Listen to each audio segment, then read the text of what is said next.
and the wind blows where it wills. You hear the sound of it.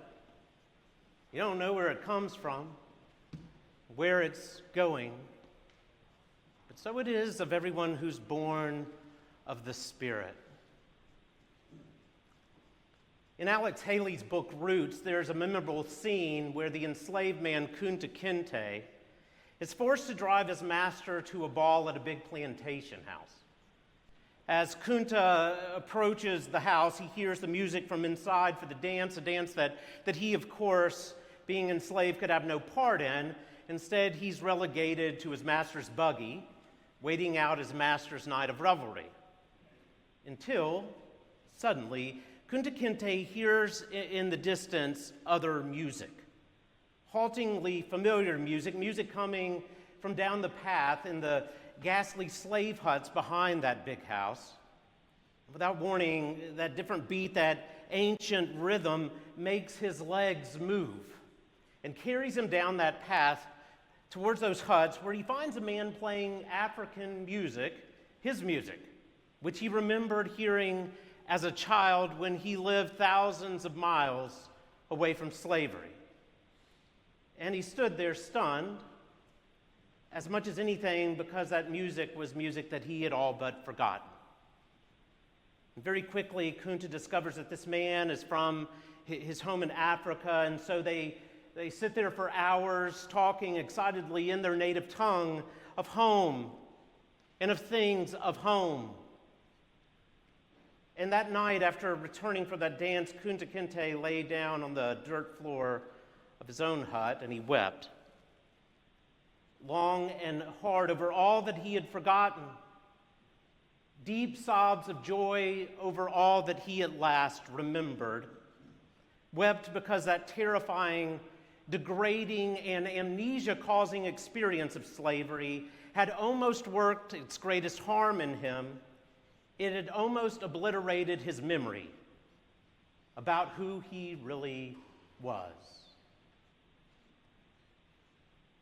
Jesus one time told a different story about a boy who all but completely forgot who he was.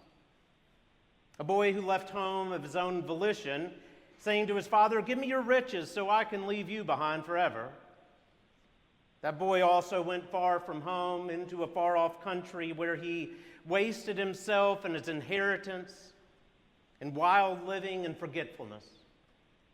But the money ran out and he sank very low, so low in fact that he began living amongst the pigs until one day he remembered himself, as Jesus put it.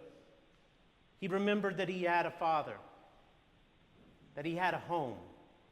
He remembered that he was a son. He remembered, and so he went home. This morning, I want to call each and every one of us to remembrance, to challenge you to always remember who you are. Now, I don't really know why we sometimes forget who we are, but it's clear that we can, and generally it comes from circumstances that try to have us buy into lesser versions of our identities. Kunta Kinte is just being the most extreme and violent of these conditions. But for any of us, there can be alternative narratives that come into our lives and attempt to redefine us, even though those other definitions mean nothing but a distortion of our truest selves. Remember who you are. More easily said than done sometimes. Ask Nicodemus, the religious leader we meet in this morning's gospel. He was a Jewish leader, which meant he was an inheritor of this amazing, rich history full of God's salvific acts for his people. And yet somehow Nicodemus seems to question those possibilities, at least whether or not they're a present reality for his life. Can faith, what we're up to right now, can it really mean anything, really, for life? Nicodemus seemingly is no longer quite so sure. And so the Nicodemus that we meet this morning is in the dark, questioning, unknowing, skeptical, meaning Nicodemus may seem kind of familiar to you because maybe he's like That friend who, when you said that you were going to, rediscover your faith, wondered if you were getting a little too carried away with this religion stuff. Or your skeptical neighbor who smirks at people who pray when they're troubled. Maybe the voice inside all of us that wonders if faith is just an illusion. Tuesday's Thorne Sparkman speaker, Barbara Brown Taylor, once described Nicodemus as a symbol of all humanity standing in the shadows when it comes to Christ, attracted to and yet wanting to keep some distance from Jesus at the same time.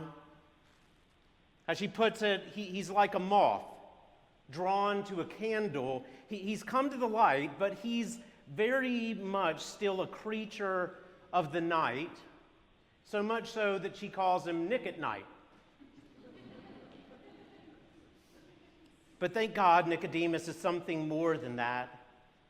Nicodemus is also a person who's savvy enough to recognize that something is going on with this Jesus. Maybe it works on his memory of who he is as a child of Israel. And so Nicodemus enters the scene today as an honest inquisitor, one of those rare few people who are courageous enough to admit that they don't know what they don't know. And so Nicodemus approaches Jesus. And first he says a statement, we know that you're a teacher that's come from God, which sounds kind of fine on the surface, but underneath it also seems to have a little bit of a challenge, like, come on, how can a teacher like you, lacking the credentials you lack, coming from the boonies from which you come, running around with that crowd with which you run, do all of these things? They're extraordinary. Where'd you get this stuff? And again, those of us who have followed Christ for some time may have heard these same sort of questions as well. As many people are always trying to break down any religious experience, anything of God moving into your life in anything other than mystery, into something that can just be understood, or let's be honest, managed. But that's not going to ever get to the bottom of this, because no matter how many people want to say that this is all about escapism or the opiate of the masses, Jesus just keeps coming back and challenges that version of what faith could ever be. It's not something he would tell us that a person conjures up for him or herself. You can't do it on your own, because true faith can only come from some other place than us. In other words, you can't really understand anything about what we're doing here today as Christians as a bystander, any more than you could understand what it means to be a human being without ever being born. But Nicodemus, he has to hold on to his categories. Okay, let me get this straight. Jesus, you say I got to be born again, so a person's supposed to somehow re-enter their mother's womb and be rebirthed. Jesus is talking about this great miracle of the faith, and Nicodemus is giving us the most strange biology lesson ever. But Nicodemus needs to remember, from his own people's past, we don't make ourselves. We don't create ourselves. The people of Israel certainly did not. That only can come by way of gift from above. And yet I get him, this Nicodemus. Maybe especially as a religious leader. For how many times throughout all the years of ministry have I wanted or been tempted to believe that all of this is just on me? And yet anytime I've ever done that, I forget myself, wrongly believing that it's what I have to offer rather than what God has done and is doing and will do that matters whatsoever around here. And Jesus says that's what you experience, like wind blowing into your life. And once you experience it, you don't have to understand it. It's not about unpackaging it, or certainly managing it. You just go along for the ride of the Spirit, and then you get to testify to what you've seen. I mean, the man born blind could have cared less about the science behind how Jesus gave him sight. Who cares, he says. I can see blue, red, purple, green. I can see, and that's all that matters. And so why does Maureen volunteer at the Chat Foundation? And Jody teach Sunday school to our kids for 47 years? Why does the beloved disciple John fall on his knees at the side of an empty tomb, and volunteers give their time to care for vulnerable women in our St. Catherine's shelter? Why does Simon Peter dare to get up again after his awful betrayal of Jesus?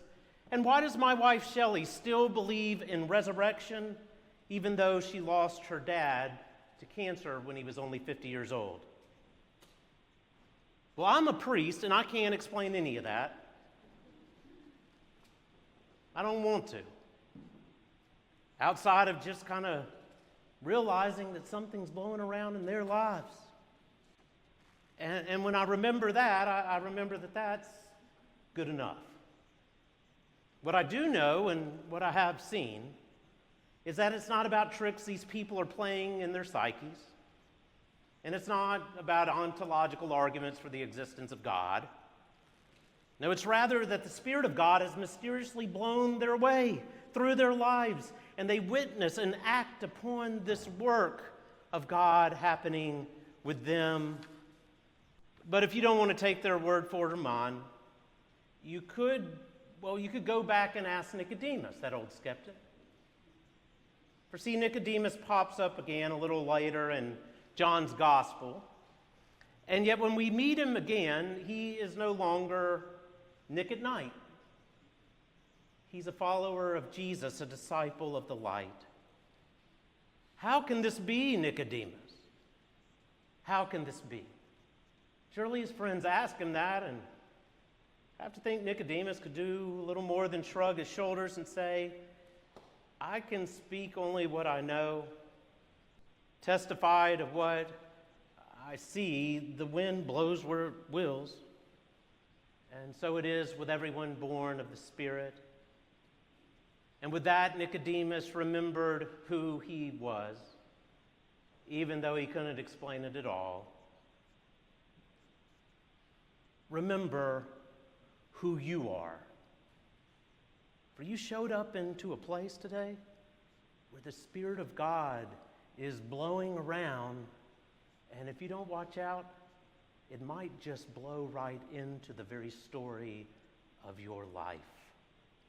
I pray it does. Amen.